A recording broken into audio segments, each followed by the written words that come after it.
Welcome back to Dress Better, Live Better. Today we're with the multifaceted Yannick, a fitness enthusiast, elite athlete, and sports industry professional with over 12 years of experience across Australia, Europe, and North America. Born and raised in Sydney, Yannick proudly embraces his Sri Lankan heritage with deep ties to cricket. His father played for Sri Lanka, and Yannick himself competed at an elite level until the age of 22. Beyond sports, he's worked with major organizations like Fairfax Media and has cultivated a personal style that blends his global experiences with his passion for wellness. Today, we'll explore the powerful connection between fitness, mental health, and fashion, and how Yannick uses style to express himself. What an introduction. I might need to hire you just to introduce me at all the events. Sure. So, welcome to my home. I'm feeling great. Happy, healthy, and blessed, and just like you, my friend. I'm excited to talk to you about life, my journey, fashion, fitness, and everything else. Yeah. I'm really excited to delve into your story more because we've had brief interactions at events, but I've always thought of you as a very inspirational person. And I love using my platform to bring your story to many people around the world. Awesome. I've always had a lot of respect for you and enjoyed following your journey as well. Now I'm like a little bit of the older statesman now, so when I see the young 20s, I'm always encouraged by the opportunity to inspire. As we were chatting before, I've done a lot in my life in a short time, from being an athlete to working all around the world to traveling 65 countries and now doing the reality TV show and the fitness side of things. I think I've got a lot of life experience that can be applied to lots of different people. So excited to hopefully inspire some people and get to know me a bit better. Yeah, so you can see the basketball jerseys here. Each of these, I've been lucky enough to, when I was living in London, I was in New York quite a bit at that time, and this was my very first basketball jersey that I got. Carmelo Anthony, one of my favorite players, also known for his style and swag. And you would know, like, basketball culture and fashion has bled deeply influences streetwear, fashion in general. 100%. I was at Madison Square Garden, which is the mecca of sports, and got this jersey from my friend who used to work for the Knicks. So this is one of my favorite ones. Always think of my travels. This is another special one. This is Carter for Toronto. When I moved to Toronto just before COVID, got given this as a present. He's a legendary Toronto Raptors player. And then these ones, they've all got a story. This is probably the funniest one. Got this in Miami, but could only buy it at the airport as I was leaving. So I never got to wear it in Miami. I went to all the different stores around Miami, and then eventually I got told you can only buy it at the Heat store at the airport. So I wore it on my flight to California and then proceeded to wear it in LA, and everyone just looked at me. This is my Pippen one, which I got given as well. Present from family, LeBron. We all watched The Last Dance. I was really inspired by seeing behind the scenes of Jordan. We all knew he was an icon, but I think watching that doco was pretty... Changed everything. My girlfriend in Canada during lockdown got me this limited edition Jordan one. That one has a lot of meaning as well. All of them have a different story, and it's what I wear. Today I'm a little bit more dressed up. I've had the pleasure of running my own business for the last few years, so I kind of get to wear whatever I want during the day, and it's generally basketball jersey and some shorts, and my Connies, my old faithful Converse. I love how you pick pieces with a history, a story. Let's dive into it. Sweet. So Yannick, I noticed you had this shirt on the bed. Why'd you put it out like that? This one is a shirt that's a little special to my heart. It's from an amazing group of guys over in Western Australia, and the company's called Live Your Best Life. Obviously, there's a big mental health connection to this company. They really embrace creating your own happiness and not letting other people decide whether you're happy or sad. On the front, you've just got "You Decide" here with a smiley face and an upside down frown face. So this is one of my go-to easy shirts to wear. It's also kind of cool. It's like long and black and stylish, and I wear it at lots of different events. But the cut of it is really good. Yeah. It's not a basic t-shirt. It's got a bit of style to it as well. The meaning of this one for me is, in today's world with social media, people are so affected by outside opinions of them and so worried about whether this person likes them. Giving power to so many other people rather than taking the power back yourself is a big one for me. When you're doing well in life, succeeding and chasing your passions, you might do things differently to other people, and that's going to create judgment. When you're doing well, people are going to hate on you because that's just how most people are, unfortunately.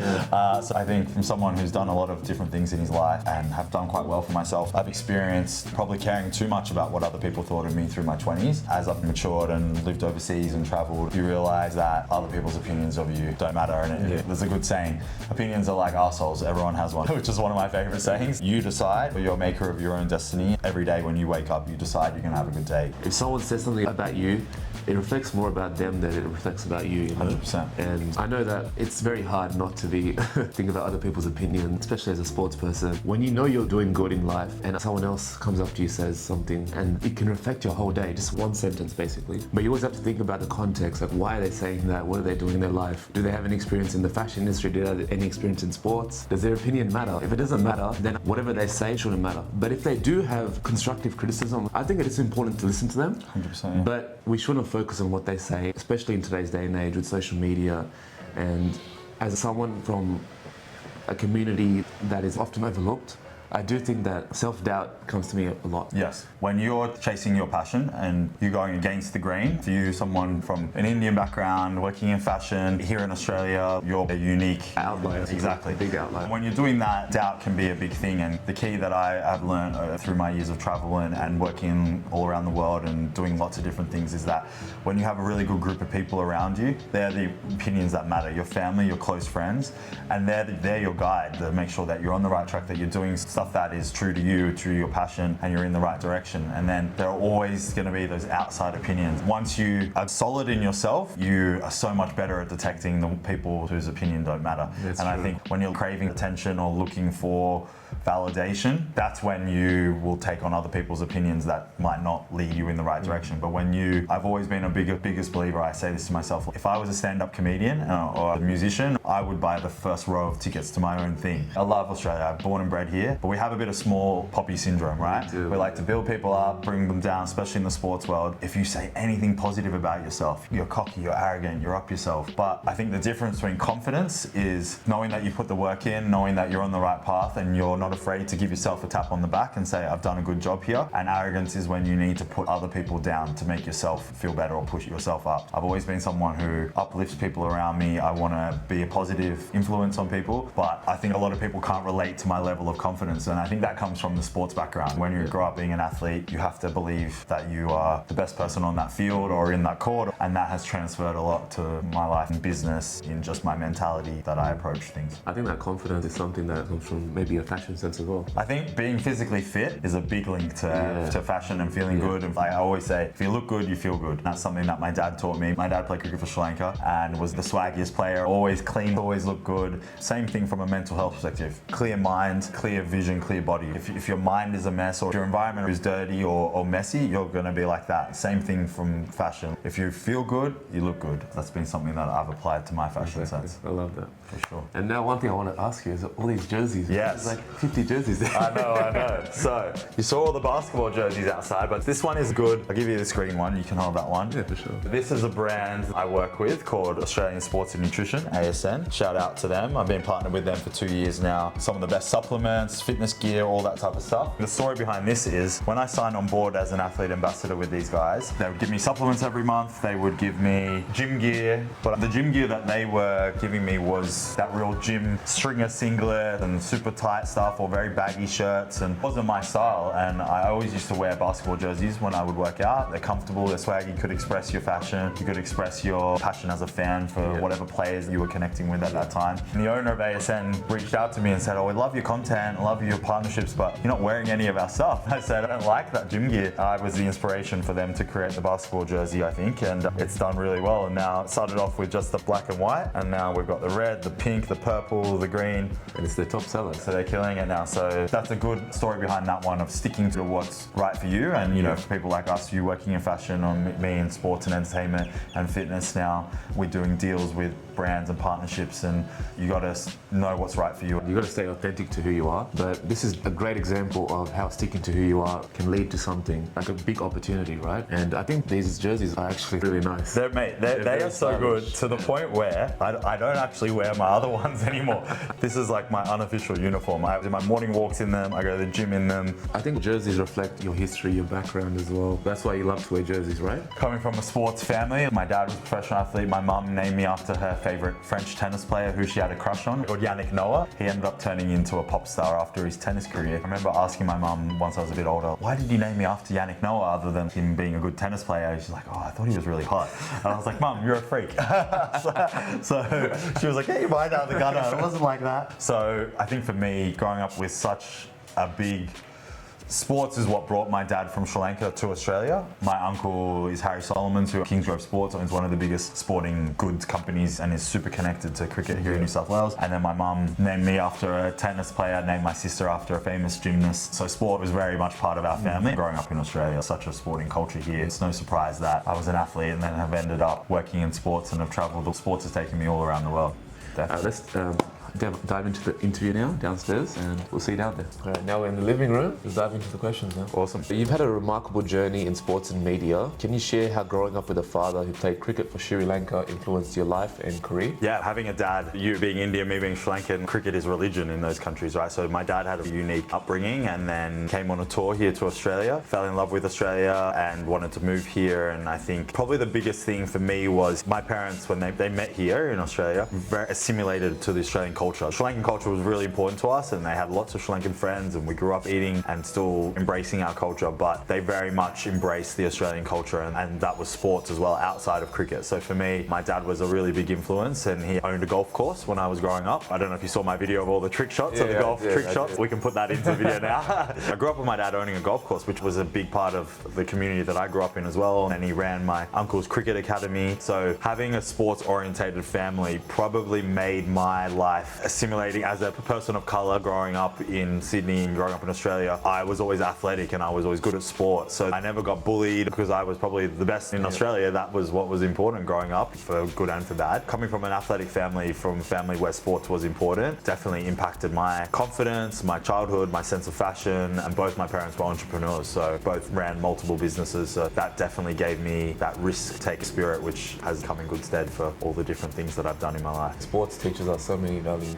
The competitive mindset, going outside, of course, today's day and age, not a lot of kids are going outside. Exactly. They're trapped inside in their rooms playing video games, etc. Like I was back in the day. Yeah. And I cold look of myself in the mirror. I was like I have to change my life. And the community element, like I think for me, I've got nieces and nephews, and my brother-in-law is really getting them into basketball and football and different sports. And I think when you're young, it's learning how to win and lose, and learning how to be a good sport and building that community. I played cricket at an elite level, but I have friends that I haven't seen for 10 or 15 years. We haven't played cricket together, but the second we catch up, it's like we're 15-year-old kids again, and it's the same, no time's passed. So that sports community is really wholesome. As you said, you're outside, you're moving your body, you're pushing each other harder, you experience a lot of highs and lows together. I think sports has a huge role in a lot of mental health issues that we're having now, right? Definitely. I think sports is one of the best bonding tools for men. The brotherhood you get from sports is unmatched, I would say. Yeah, definitely. And I think it's good to push yourself out of your comfort zone, right? If maybe you're not the most social person nowadays with dating apps and social media, you have all these digital friendships. Well, there's nothing wrong with that in some regard as well, but there's nothing better than having those physical connection with people, pushing each other. Yeah, it's and it's tangible. Yeah, you know?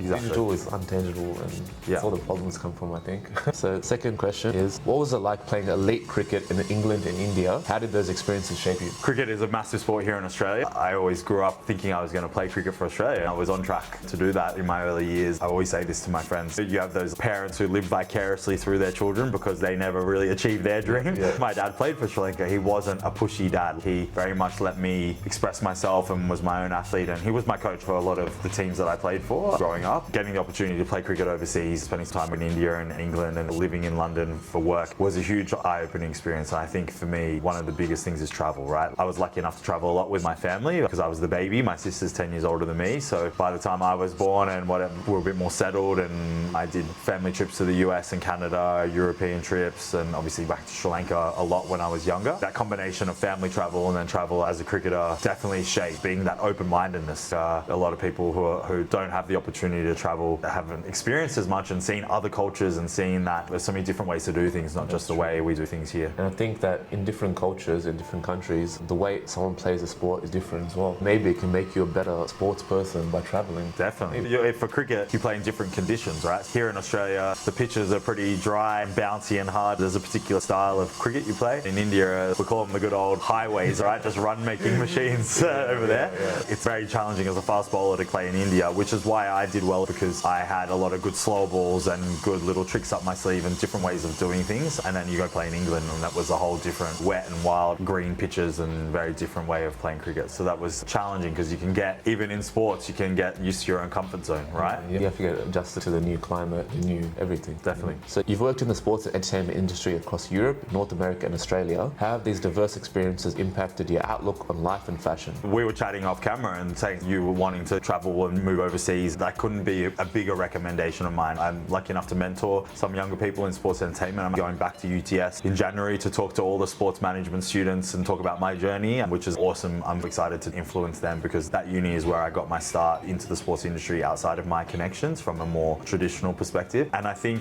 having traveled and lived overseas and managed to work with some massive clients over in London, lived in London for nearly 3 years, traveled all of Europe, worked with some huge clients in football, in Premier League, worked with David Beckham, doing some stuff with him, worked with the Rolling Stones, worked with a great agency over there, and then came home and fell into a role with Fairfax, which was at the time the biggest media company in all of Australia, who's now merged with Channel 9. And then that pushed me to Toronto to work with the UFC over there. All my travels and work has diversified my style because I have different inspirations. I have that bit more preppy style sometimes in my London days, and then in the States and Toronto it's a little bit more gangster, which is where basketball definitely got more into my style. And then Australia, it's hot here all the time, so it's a little bit more summer fashion here. My wardrobe is pretty diverse and my sense of style and fashion and confidence changes because of the different experiences I've had across the world. A lot of experiences at such a young age, man. How old were you when this all happened? I stopped playing cricket when I was 22, and that time I was doing a psychology degree at Sydney Uni. I was on a scholarship there. I wasn't really going to a lot of my classes because I was playing sport. At the uni, Sydney might not be happy with me saying this, but they would let you get away with things because you were an athlete, right? I thought I wanted to be a sports psychologist because I was always interested. You would know someone who plays sport. When you reach an elite level of sport, it's 90% mental. Yes, you have the LeBron Jameses, the Tom Bradys who are just physical freaks, but majority of people have that same 90% physical ability. It's all about the mental side of things and being able to handle the pressure, handle losses, handle confidence, performing, repeating those performances under pressure, and the pitfalls of fame. As working in the industry that I do, I work with a lot of athletes who get given too much too early and don't know how to handle it and surround themselves with fake people. They crumble. It's a different world now where everyone has an iPhone. Footy players, NRL players back 30 years ago used to get away with murder because no one had a phone. Nowadays, an NRL player scandals. spills a drink and it's front page news on the Daily Mail. I thought I wanted to be a sports psychologist, and then when I stopped playing cricket, I got injured playing over in India. Got a really bad back injury, and that was my third serious back injury in the space of about 5 or 6 years. I had to do a significant rehab, and it was like at 22, it was almost like a midlife crisis. It was a really weird moment because I had experienced so much and I thought I was going to play cricket for Australia. And at 22, I probably wasn't going to play cricket anymore, and I had to figure out who I was outside of that identity of being an elite level cricketer. I thought I wanted to be a sports psychologist, and then realized that life is too short to listen to other people's problems for the rest of my life. So I pivoted and I had this midlife crisis at 22, really. I stopped studying my psychology degree at Sydney Uni. I wasn't playing cricket anymore. My dad was very supportive of me not playing cricket. He goes, I understand, maybe it's not your blood and heart and soul. You have all these other things that you're passionate about. My mum wasn't supportive. My mum was very education focused, and she was the one who pushed me to study my business law degree at UTS. But at first we'd be watching cricket on the couch and she'd be like, oh, look at that, you're way better than these guys. Thanks, mum. Cool. Cheers. Like, thanks for the support. My dad's a softie and my mum is tough love. I still remember when I came back from London, and when you come back home after living overseas, you feel like a 16-year-old kid again. Mum cooked me a beautiful dinner and we had a really lovely family dinner, and then the next I woke up, I said, Mum, what's for breakfast? And she goes, just straight away, we didn't miss a beat. You got 2 legs? You got 2 arms? And I said, yeah. She goes, go make yourself breakfast. I didn't even think, where's she going with this? I think that's why my mum's been so successful as a woman of color in a whole other country. She started multiple businesses, dealt with racism a lot. My dad did as well as an athlete. Mum did as a business owner, and was the first woman to get maternity leave at Arnott's Biscuits and working a big job there, and then started a business where the whole community didn't want her to start that preschool. A lot of people voted against her, but she pushed and didn't take no for an answer, and ended up becoming a pillar of the community and ran that preschool for 25 years. So my parents, I think, definitely have inspired me and are amazing people and have been great parents to me and my sister, and they've given me time after time examples of not taking no for an answer, examples of living a healthy life. Yeah, persistence, definitely from my mum. My dad's a bit of a softie. He was a professional cricketer in Sri Lanka. You could imagine what his life was like, but my mum's, she will get the job done. I know as a person of colour, it's never easy. No one really understands unless they're also a person of colour, and I can tell you firsthand, it's much harder for us than people of certain skin colours, especially in a place like Australia. I want to ask you, growing up and playing cricket at such a young age and travelling to all these countries, would you experience racism? Yeah, sports, inherently there is that, especially in cricket, there's sledging, right? And that comes down to trying to get your opponent off their game. I experienced racism growing up in Australia, but it was more in the sports lens. It wasn't that real racism coming from a place of hate. It was like deep hatred. Yeah, it was coming more from ignorance and a place of just trying to get the better of you. In a social setting, if I was said the things that were said to me on a sports field, I probably would have been throwing punches, you know? Yeah, for sure. But in a cricket setting, you had to remain calm. And that was something that I learned from my dad, because my dad played all around the world and he came here to Australia Australia and played here and experienced that same,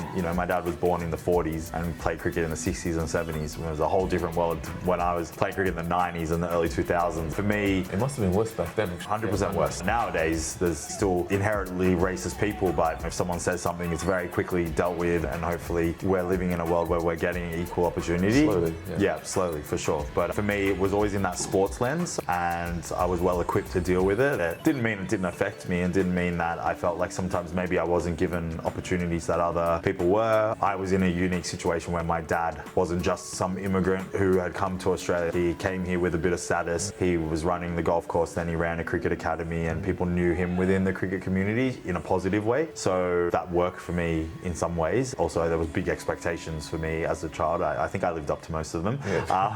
From a racist perspective, I definitely think that it was there, but I was able to handle it well. Other kids who maybe didn't have strong role models, like my dad, probably would have let it affect them. And something interesting was that we were talking about how fast-paced life is and that we don't actually sit back and reflect on things. Talking about this topic reminds me of like when I was 19, I was like on a cover of the Sydney Morning Herald paper, and it was about cricketers of colour looking to the future of cricket Australia for people like myself, Sri Lankan, Indian, Pakistanis, and why there wasn't at our age, at the younger age, there was such a strong representation of us as elite cricketers, and there wasn't that same representation in the Australian side. And so was there inherent racism? Were Australians getting opportunities ahead of us, or were the Aussies just better athletes? When you look on the global scale, India, Sri Lanka, Pakistan are just as good of a team as Australian team, and India are beating Australia at the moment, unfortunately, even though I'm an Aussie fan. But you see that there are super talented cricketers or athletes of our ethnicity, and why wasn't that representation there in the actual Australian side? So yeah, it's an interesting bit of memorabilia that I've got, that I was the face of curry cricket, is what I used to call it. Do you think you would ever be passed on opportunities to someone that's not your skin colour? I think in a sports perspective, because it's objective to a certain degree. If you're good enough, your results will speak for themselves and you can't be denied. When I was 15, I played in the New South Wales under 15 side. We travelled to Tasmania to play in a tournament, and I was the leading wicket taker, but I didn't get picked in the Australian side. I was clearly the best bowler in the tournament, and so I was a year younger as well. The excuse that I got told was, oh, you've got next year, so we're going to pick the older guys. It's their last year and their last chance. But that's not how it works. If I was the best player, I should have been picked. And then funnily enough, the next year I got injured, so I never got to play Australian under 15s. At that point, it was funny how it all worked. I definitely think that if I was an Australian kid at 14, I would have been heralded as, oh look, he's a year younger and he's even better than would have been picked, the first one picked. But maybe because I was of colour, I don't want to say for sure, but I think it played a part in it. I think there's a strong possibility. Yeah, probably. When I look back on it now, maybe. I think so. I know you're in the sports industry, I'm in the creative industry, fashion industry. I think that there is a lot of people out there that are my skin colour and they don't want to be involved in the creative industry because their parents are saying, you have to go to school for this and this, you have to be a lawyer, doctor, etc. I kind of broke the mold as an Indian person, becoming fashion stylist, content creator. You don't see many people like me when we go to these events. Right? You don't see Indians, you don't see people of colour usually. Sometimes I feel like I'm walking into these rooms with all these white people. It can feel scary, it can feel daunting, but I want to express to people that, probably 15-year-old and they're the same skin colour as me and they want to be a content creator, they want to be a YouTuber, they want to be showcasing themselves on Instagram, their outfits and things like that. I want to show them that's possible as another person of colour. Do you think there's sometimes a pressure to go down that academic route instead of going for the sports or the route considered a bit more creative? I think two answers to that question. It's a cultural thing. So it comes from our parents as well, right? There's the running joke between Indians and Sri Lankans. So you're a failure unless you're a doctor, an accountant, a lawyer, or an engineer or something, right? So you've highlighted the connection between exercise and mental health. How do you personally experience that link? And what advice would you give to others looking to improve their well-being through fitness? Great question. I think this is one of the more important topics, especially today where mental health is such a big issue amongst the next generation and even people from our generation. It's great that people feel more open talking about mental health issues, which is fantastic. The more awareness that people talk about it, the better. But without sounding too conspiracy theorist or whatever, the medical system is completely backwards. When you go to a doctor and you say, oh, I'm experiencing anxiety or depression, the first thing they give you is medication. The first question they should ask you is, what's your diet look like and how much exercise do you do? Because being outside, having sun on your skin, exercising, vitamin D, moving your body, the endorphins from that, iron, everything, and then eating a good, well-balanced diet, not these processed foods, eating whole foods, healthy foods. For us, being Indian and Sri Lankan, we came from families, our culture, where everything was cooked, right? Like we were having home cooked meals, and maybe I got Macca's once in a blue moon, you know, whatever it was. Very rare. We ask. Yeah, exactly. I used to, yeah. Mum would be like, oh, there's dinner at home. Yeah, exactly. There's leftover curry from 3 days ago. You know, I love the Australian culture, but it is a lot of takeaway. It is a lot of processed food sometimes, and not just Australia. That's everywhere in the world, America and UK, everywhere. Exercise, and that's been something that I have found, like through the ups and downs through my life, exercise has always been there, and that regular routine of exercising, feeling good about yourself, as we said earlier, feel good, look good, outside of the actual physical health benefits of exercise, for your brain health, for your body function and everything, but just from the mental health side of things, it's massive. There's a direct link to exercise and feeling good about yourself and being your best version of yourself to attack your passions and do what you want to do with your life. Whereas I think if you're not eating well and if you're not moving your body, there's a high chance that you're going to have mental health issues. I genuinely believe that, not just because I'm in the fitness industry and a fitness influencer, but just from my whole childhood. I don't know many people who I've grown up with who are fit and active and have kept that lifestyle who are battling with mental health issues. I don't want to go to the gym every day. I like going to the gym. It's great. Some days I don't. Some days I want to wake up and get KFC and not do anything. We're all human. We all have those days. But when you go to the gym or whatever exercise is for you, I play a lot of tennis, I play golf, I play basketball. Even just like a walk. Yeah, walk in the morning. That's my non-negotiable. I'm very lucky to live in beautiful Balmain. I got the harbour just down there, so I go for a harbour walk every morning. Clear your mind, talk to my family, listen to music. Start your day with moving the body is huge. I'm a massive advocate for health and fitness over medications and over all these other things that aren't actually doing a lot of good for you. I think medications have their place, but I think that doctors should do due diligence and ask more questions. Yes, for sure. As you said, sometimes medications are pushed on you when there should be other things that should take the forefront. Maybe cutting down your alcohol, choosing better things to eat, and just taking like a walk in the park or something like that. And people always ask me for advice. How do I get a body like yours, or how do I live the lifestyle that you live? And I was like, figure out what you can do consistently, because there's no point going to the gym every day, 6 days a week for a month, and then completely falling off the wagon and falling back to your bad habits and bad diet, not exercising. Figure out what you can do, and it's the same with anything. For you wanting to pursue fashion, me working in sport, find what you can do and you do it consistently over time, and that's what will breed success. It's not the ups and downs and these yo-yo diets where I'm gonna starve myself and do this. For me, the hard part is fitting the gym into the day, getting your butt in there and doing a workout. When you feel good, when you feel bad, whatever that is, you feel accomplished and it's an amazing feeling. But then now you have a lens of health across the rest of your day. We were talking about going to lots of events, and I try and drive to a lot of events, so I'm not having those drinks, because it's the champagnes and the wines and the canapes, and you say one, yes, free flowing. The butler comes up to you. Yes, the waitress comes up to you with like unlimited options. Yeah, you have to say no sometimes. You can't always say yes. Yeah, and life's about balance. It's sometimes okay to do like cheeky champagne. 100%. H&M invited me to a fashion event a couple weeks ago, and I hadn't had a drink in 2 weeks because I was getting ready for a shoot. So I was like, I'll take a champagne, I'll have a red wine, caviar.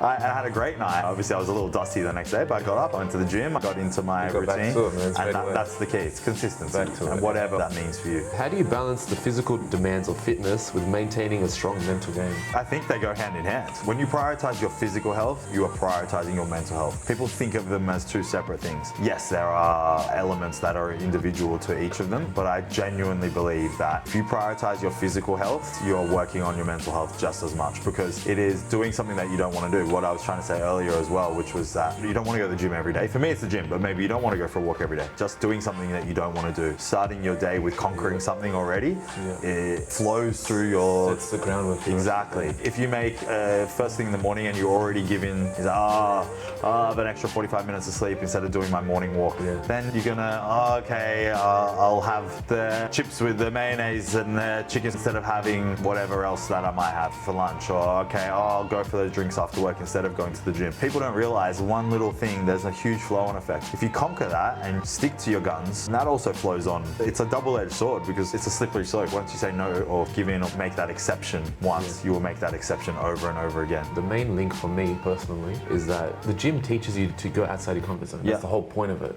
Once you're outside your comfort zone, you're not stagnant anymore. You're growing. That's where growth happens. And when you're growing, it's very hard for your mental health to be low. That's what I feel like, because you have purpose. You're doing something with your life. Before this whole influencer thing, fashion stylist thing, my whole life was stagnant. I was at home. I would go to school, study, go home, play games, do do the homework, and that's it. That's my Yeah. whole life, every Yeah, wow. single day, every day. And I realized this is not life. This is terrible. You're not doing anything productive. But good on you for realizing that. Yeah. A lot of people get stuck in that comfort zone, and it's very hard to get them out of that. So that was like the turning point. I was like, how can I improve my life? And then I started researching YouTube. What can I do with my life? And one of the main things people said was improve your fashion sense. When you look good, you feel better, and you do more. And that was the whole turning point for me. And I think that the gym was a big part of that, because I started getting into the gym at that point in 2017, 2018. I was around 18 years old, and it just laid the groundwork for who I am today. I feel like I wouldn't be here talking to you if that didn't happen. Yeah, we're creatures of habit, and I think those habits can be good habits and bad habits. And I think when you build good habits into your lifestyle, that opens so many doors. If you weren't making that point to change and be out of your comfort zone, you probably wouldn't be sitting here talking to me now. And same for me as well. I wouldn't be here talking to you. When you incorporate and build good habits into your life, more good habits than bad habits, there's a natural flow of life, and you attract good to you. Good comes to you. And to a point that some people always say to me, oh, you're so lucky, because everything just works for you and everything happens. And obviously people don't see the rejections along the way and all those things. And I try and be really true and honest on my social media and with my friends. I love saying, to rebut that, is you have to work hard to put yourself in a position to be lucky. And that hard work, that's the unseen part. That's the gym. That's the morning walks. That's the tough decision to look yourself in the mirror and say, I don't like the person I'm seeing right now. I want to make those changes. Every day people look at themselves in the mirror and say, I don't like what I see, but they do the same thing over and over again. You decide, are you gonna be out of your comfort zone and grow, or are you gonna stay in your comfort zone and regress? I think that's the key difference. And going back to my parents were the ones who were risk takers. Failure wasn't failure in my life. If you failed, it was a learning. It means you tried and took a risk. You got to get back up. Exactly. Like I got taught as a kid, if you failed, it was better than just succeeding at what you knew you could already do. Fail, because that means you took a risk. That means you tried something new and you learned way more. When everyone thinks about their lives, and everyone who watches this, when you think about the things, the biggest moments of your life, probably the things that you failed at. We like to glamorize and go, oh, this time when I did this and this time when I did that, which is great. And those are highlights, right? It's such an ugly word, failure. Exactly. It's got No such one a negative connotation. No one likes to say they failed at No, something. but if it was called learning and you go, okay, what was your biggest learning experience?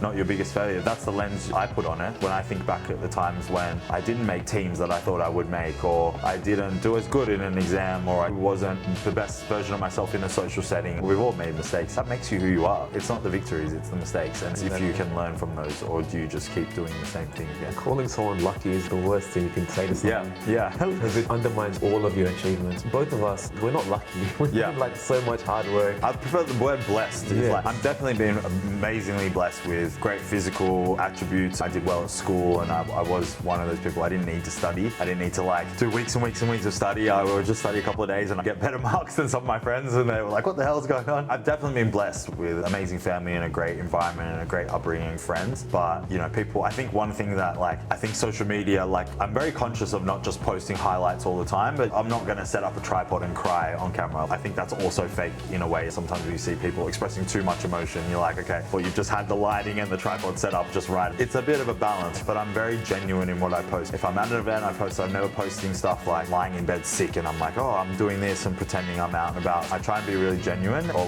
organic. In today's world, there's so much pressure because of social media to be perfect all the time. We put all this pressure on ourselves, really, judgment of others, and be so worried about what everyone thinks of you. I think that's why we're seeing so much mental health issues. And to link back to that, I think that's when you exercise and look after your health and fitness, then you are sure, because you've put the work in. When you've put the work in, it doesn't matter what someone else tells you. Exactly.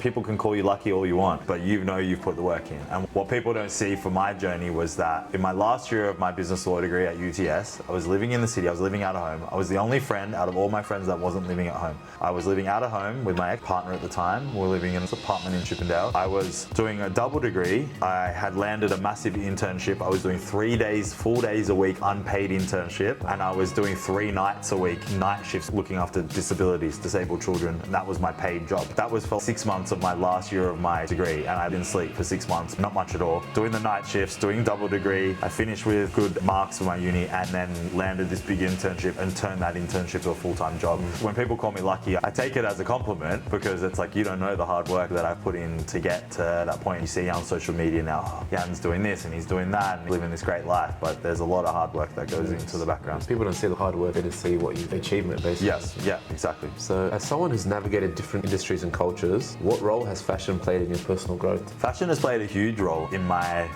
persona, my confidence, and my personal growth as well. My sister was a massive influence for me. So she was 10 years older than me. She was a model growing up. She worked for huge brands like Diesel and Zara all around the world as a VM. I don't think I bought an item of clothing till I was 18. Everything in my wardrobe was bought by my sister. I pretty much grew up with a stylist. She's a stylist now. She's launched her own styling Instagram and page and business. Nadia Diaz stylist. She's now the head stylist for Witchery, the Chadstone store down in Melbourne. And then she's trying to style women. She's had 3 kids and women who are looking to rebuild their bodies and find confidence in fashion again through fashion as well. For me, she was a huge role in my fashion. And then obviously my parents coming from an ethnic background and all those different types of fashion and sports. I think I have a really multifaceted lens on fashion. Inspiration. Yeah. And then all my travel as well. From a young age, I've traveled and I've lived a good chunk of... You've seen a lot of different countries, 65 countries, which a lot is of a lot. different cultures, a lot of different ways of dressing. Fashion gives you confidence, and as you said, it allowed you to push yourself out of your comfort zone. For me, I was always confident from sport, so I didn't need fashion to give me more confidence, but it allowed me to express my confidence. For me, fashion is expression. I like to take risks, and I think I already got a unique look like you. We're talking about the hair. With the blonde hair, I got the fro.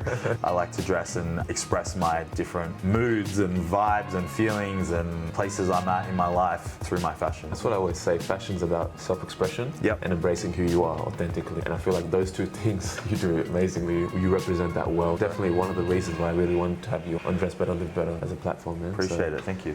Thank you for being on here. So what advice would you give to someone trying to find their style while balancing an active lifestyle? Figuring out who you are is the key to everything. When I give advice to any younger kids around, you work in this great industry, you're traveling, you live this great life, like how can I?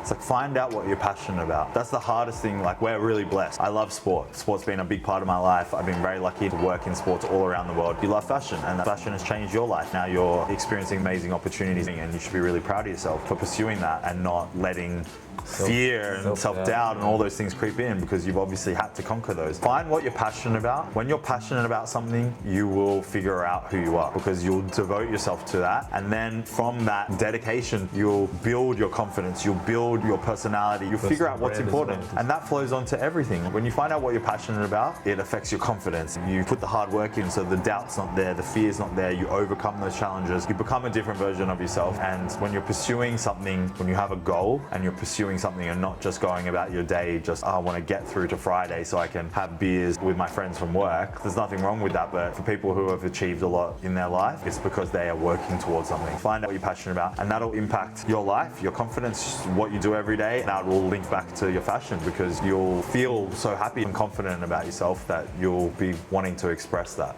I love that, man. Yeah. Such a great answer. I know you've been on reality TV. Love Triangle. Yes. How did that shape who you are today? And do you recommend me going on reality TV one day? Depends what show you go on. True. I think for me, I had the opportunity to go on a lot of different shows. I'd been asked on a lot of different things, and I had said no, either because I was in relationships, I was traveling, and when I look back on it, I'm so glad I waited to do it when I was in my early 30s. At that age, I wasn't in the place that I am now, where I would have probably been caring about too much what everyone thought of me. I would have maybe not the best version of myself, or was fake, because I would have been too concerned about everything, and maybe would have let the fame or the 15 seconds of fame go to your head that you see in that younger generation sometimes. And I think that I did it later in life was the best thing, because I know what my family think of me, I know what my close friends think of me, and I know it's an edited TV show that's made for entertainment.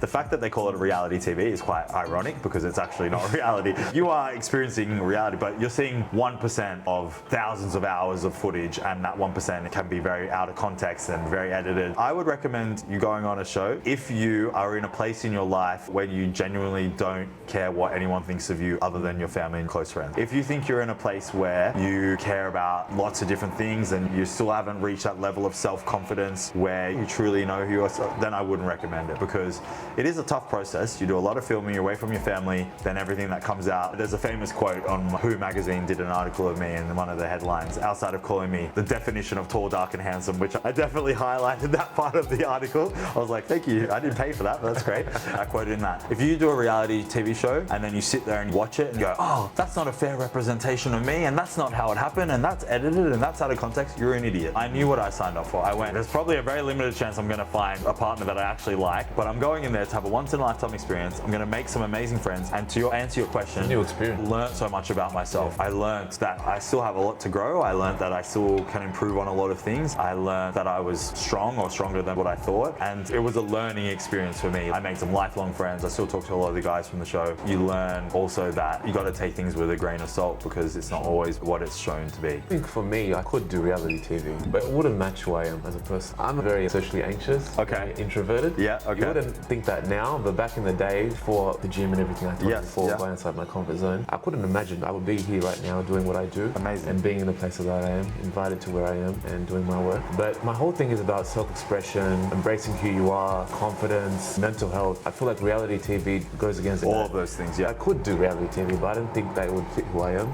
But if there is ever a show like this one, like Dress Better, Live Better, which is about fashion, which is about self-expression, embracing who you are, then I would love to be on it, spreading that message. I could see you doing reality TV because you don't want to put limits on yourself. You just said, okay, I'm on the anxious side or an introverted person, but you might go on that, you might learn a lot about yourself and realize, okay, I've come a long way and this is a great way to now show me tangible ways that I've grown, right? I think that would be a good thing. But it isn't an environment that is great for people's mental health. A lot of people come off the show with mental health issues. I don't want to talk too badly about production companies. Their priority isn't your mental health. Their priority is creating entertaining money, a TV for people to tune in, right? And that means that things are going to be edited out of context. That's my advice to you and anyone. If you want to do a show, you've got to do it for the right reasons. To embrace a once-in-a-lifetime experience, make some friends. That is to open up some doors for some opportunities if that's what you're interested in. And there is a small potential you might find love, but it's probably 5%. It's not the objective. The objective would be to have fun, to embrace a once-in-a-lifetime experience, and to learn a lot about yourself. What's next for you in terms of career and personal projects? Are there any upcoming ventures that you're excited about? I've been running my own sports firm for the last 3 years since coming back from Canada. I'm developing commercial strategies for big global sports brands and working with a lot of athletes. I've got that business in a great place where it allows me the flexibility to pursue the modeling stuff, to pursue the fitness stuff, to pursue all these different things that I'm interested in. I've got a photo shoot for Van Houston coming up in a couple of days, so that'll be a good one on Thursdays. I'm shredding at the moment for that, even though I'm wearing suits for it. You still want to look good. This time of year, it's just events and working on different brands and different things. There are a couple of projects in the works. I got a cool little golf project that I'm working on off the back of that trick shot video that did really well. I'm hoping to do something really cool to get you involved with in January or Feb, early next year. UFC is coming to town in February, so that'll be a lot of fun and always a good time with them and do some work with those guys. I think I'm doing so many different things, which is great. I'm trying to launch a golf business with a couple partners of mine, which is separate to the other golf opportunity. So many things. Yeah, so many things, plus the fitness side. You know, as a person of color, you're doing amazing things out here, inspiring everyone else, inspiring me. Like every time I see your stories, it's good to see people like us doing these things. Yeah, appreciate it, bro. Especially here in Australia. Yeah, for sure. Thank you so much for having me, and I'm glad you've been able to come to my home and see my wardrobe. I've really enjoyed it. All right, let's go into your wardrobe now. Sweet, sounds good. So now we're back at the wardrobe, and I want to ask Yannick some questions about his clothes to dive into his personal style. Your love for sports obviously extends to your fashion sense. How does your athletic background influence the way you dress? When you feel good, you look good, and I think in sports, you're physically fit. Generally, I think my fashion sense is wearing stuff that's a little tighter fitted because you want to show off the guns or show off your hard work in the gym, whatever. Yeah, exactly. So I've always liked the fitted suits and fitted shirts. And this is probably a go-to outfit for just summer, like some nice fresh kicks, nice clothes, but the nice fitted, simple white shirt. So living in cities like London and Toronto must have introduced you to different fashion cultures, and of course, traveling to 65 countries. How have those environments shaped your style? Definitely. I've been to 65 different countries, seen a lot of different types of fashion, but then I think when you really live in a country, you embrace their fashion. London is the melting pot of Europe, right? So you've got so much fashion in London, and because it is colder and miserable in London most of the time, which is why I moved back home eventually, you've got lots of layers and different fashion options. Like I think in a country like Australia, which is a beautiful climate, there's limited stuff we can wear. It's less layering. It's more summer fashion, right? You got to be a bit more creative, whereas in London, you got the layers, you can have the scarves, you can have the big jackets. Toronto has a really interesting one. I spent a lot of time in Toronto and New York, and New York obviously has its own complete different style of fashion. And New York whatnot. and London are fashion capitals. How was Toronto's fashion scene? Toronto was really cool because I think when I went to Toronto, the Raptors had just won the NBA championship. So the basketball fashion, basketball culture had really come into Toronto. People don't realize it's only an hour flight from New York. It's a big bustling city, really great nightlife, great restaurants, and the Toronto fashion was cool. It's very cold there. It's winter fashion mostly. Do you have any favorite pieces in your wardrobe wardrobe that reflect your global journey or cricket career? In terms of my global journey, this one is a really cool piece. This is a tailor-made bomber jacket from Engage, which is one of the biggest MMA clothing brands and work closely with the UFC. These guys create clothing and fight gear for Israel Adesanya, Alex Volkanovski. They made this one for me when I was sent to New York for UFC in November last year, Madison Square Garden. I got to interview a bunch of the fighters. I was interviewed by some of the people at the UFC talking about my journey and the work I've been doing with them. So this one's a really special one because as a sports fan growing up, Madison Square Garden is the mecca of sports. I got to go into the cage after the fights. I got to go through the back tunnels of Madison Square Garden from the corporate box down to my floor seats. Donald Trump was 3 meters away from me and the security were giving me a lot of different looks. And I was like, I'm just Sri Lankan, I'm not black. It's all right, relax. But no, this one definitely reminds me of some of the global journeys that fashion has sort of embedded into. It's actually a really cool piece. And definitely my style. You know, in the summer you wear the tighter figure-hugging clothing, and then in the winter you go that baggy, more that New York, London style. So that's my global piece. That's my favorite piece for sure. And would you have any piece that kind of reflects your cricket career anyway? Yeah, I think I've got all my cricket gear, like all the New South Wales and different cricket jerseys and different outfits that I wore. But in terms of my fashion piece, this one always reminds me of my cricket days. It's just a really simple grandpa collar, but it's super long, super baggy. I wore this for the Gladiator premiere 2 weeks ago, and I partnered this up with a simple black jacket. Outfit was amazing. Yeah, and I got a lot of comments on my outfit because I took the traditional suit vibe and made it my own with some Nike kicks. I wore these shoes. You can see just some simple blazers with some baggy black pants, this one and the black blazer. So it was kind of like a spin on a more formal suit, but just made it my own. So this one is kind of cricket-esque with the white and the old grandpa collar. And I actually got this in London. I wore this in London a lot. This was one of my go-tos. So I love how you incorporated the sneakers as well. And the animal print is actually very trendy right now. Yeah. So something like this is a nice touch too. Thanks, bro. Attention to detail, I love it. Yes, it's all about attention to detail. I like to address from the shoes up. As you can see here, I got lots of sneakers, Nikes.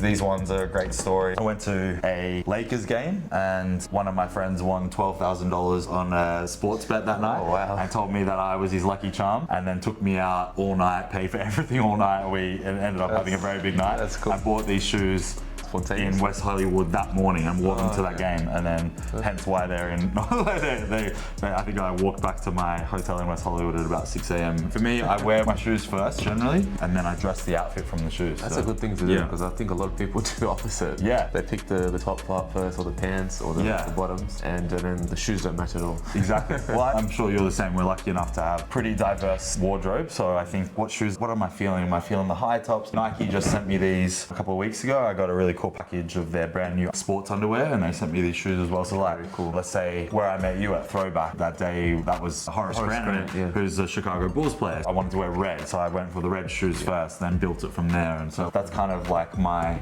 It's also way probably that I do your sports background as well, just picking the shoes. Exactly. Yeah. It's all shoes. Oh, it's all shoes. Yeah. Isn't it? So there's a couple of pieces for sure. How do you think that your personal style has evolved over the years? Because of my sister, having worked in fashion and being a model, she worked in fashion all around the world. I was always a risk taker when it came to my fashion. I was never afraid to take risks. She always was dressing me seasons ahead because she was in Europe or America and she was bringing stuff back. She knew all the trends. Yeah. So I got to give my fashion sense to my sister for sure. It's evolved over the years as you evolve in your life, right? Being a business owner, I have to probably wear a suit more than I want to. Sometimes I want to be able to funk up the suits, but it ties back into what the whole message, what we're saying is your own confidence. When you're confident in yourself and you've put the hard work in, you know who you are, you're free to express your fashion. And I think that evolves with the different places you are in your life. I think my travel, having lived overseas for big chunks of my life, and now being a business owner and embracing the social media side of things, I'm definitely more into my fashion than what I was before. It was more of a natural thing, whereas now I think about things and I'm like, all right, that will work with this, and I always just kind of go, oh, this looks good and fits nicely. And as we said before, it has to reflect your personal brand. So you can't be wearing things that don't fit you. You have to pick things that fit who you are, especially when we're at social media identity as well. I think it's important to always think about what we're dressed in. Being in places like Australia, people don't do enough thinking of what they're going to wear today, where they're going. These simple things can make a big difference. Yeah, and I think you touched upon, we were talking earlier about people telling telling me all the time that I'm lucky all the time, or everything works well. And fashion is another element of how you present yourself. We were talking about potentially lost opportunities based on our skin color, or working hard to put yourself in a position to be lucky. When you're well presented, when you have your own identity and you got a bit of swag about you and dress well, that tells a lot about yourself to a potential client or potential partner or potential whoever it is. I always say everyone works in sales, because even if you don't work in sales, you're selling yourself the second you walk out of the door. Definitely. You're selling yourself to the barista that you order your coffee from. You're selling yourself to the bus driver when you get on the bus, to your boss, to your manager, to your co-workers, to your friends, to your followers. Yeah, exactly. To your prospects. Everything. Being confident in the way that you dress, having a personal brand and knowing what works for you. From someone who's a stylist, I'm sure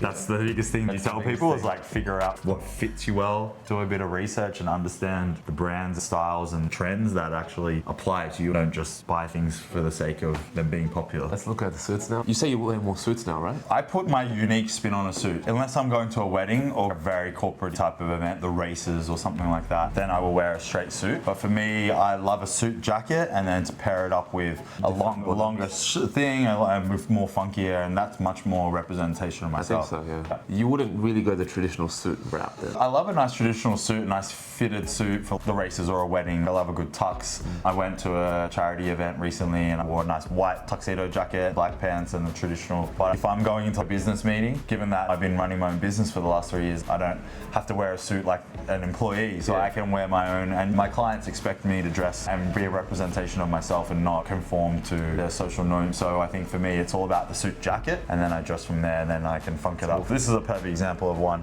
I've had this for a long time. Politics gave me this way back in the day, and I wore this on the show actually. On Love Triangle was our very first couples party where we met all the other couples. I got voted best looking that night, so that's a nice velvet one. That's definitely a fun one that I love. And then got your more traditional suits, and then this is obviously my nice white one that I wore the other night. That's super classic, double-breasted white. James Bond vibes. Yeah, it's definitely. You have to drink martinis when you wear that. There's no cocktails on that line. That's it. And then you got your good old blue suits. This one's a nice Hugo Boss suit that I wore for my sister's wedding back in the day. A nice blue one. Yeah, so mixing it up. I think with suits, you have a blue, a black, and a grey. You can mix and match those. Ben Houston, who I've got the shoot for on Thursday, have sent me a bunch of linen suits. They're all in my car packed away, ready for the shoot. So I'm loving the linen suits. They've been fantastic and they're really cool. I wore them to a couple of events recently. I wore the cream linen suit to the golf awards night, which was a lot of fun. I got lots of compliments, and then I wore this really lovely light lemon lime suit to the H&M fashion event. The theme was meant to be quite black and white, and I just rolled in with this green suit, and I was like, oh, oops, but everyone was like, you look so good. That's everything today. Thank you so much for taking your time to be on the show. I really hope that this inspired you guys. Yannick as a person is someone that I really wanted to talk to, sit down one-on-one, because usually at events it's just like quick hi, how are you, things like that. But actually having a conversation with you, I realized a lot of things I didn't even know about you. So I really hope you enjoy the talk as well. Cheers, bro. Appreciate it. Thank you for having me on. It's an amazing channel, and I hope I've inspired you guys and I've learned a little bit more about me. Like and subscribe and follow the full channel. You should be really proud of yourself for everything that you're achieving. It means a lot. It's been a pleasure. Thank you guys so much. Cheers. Peace.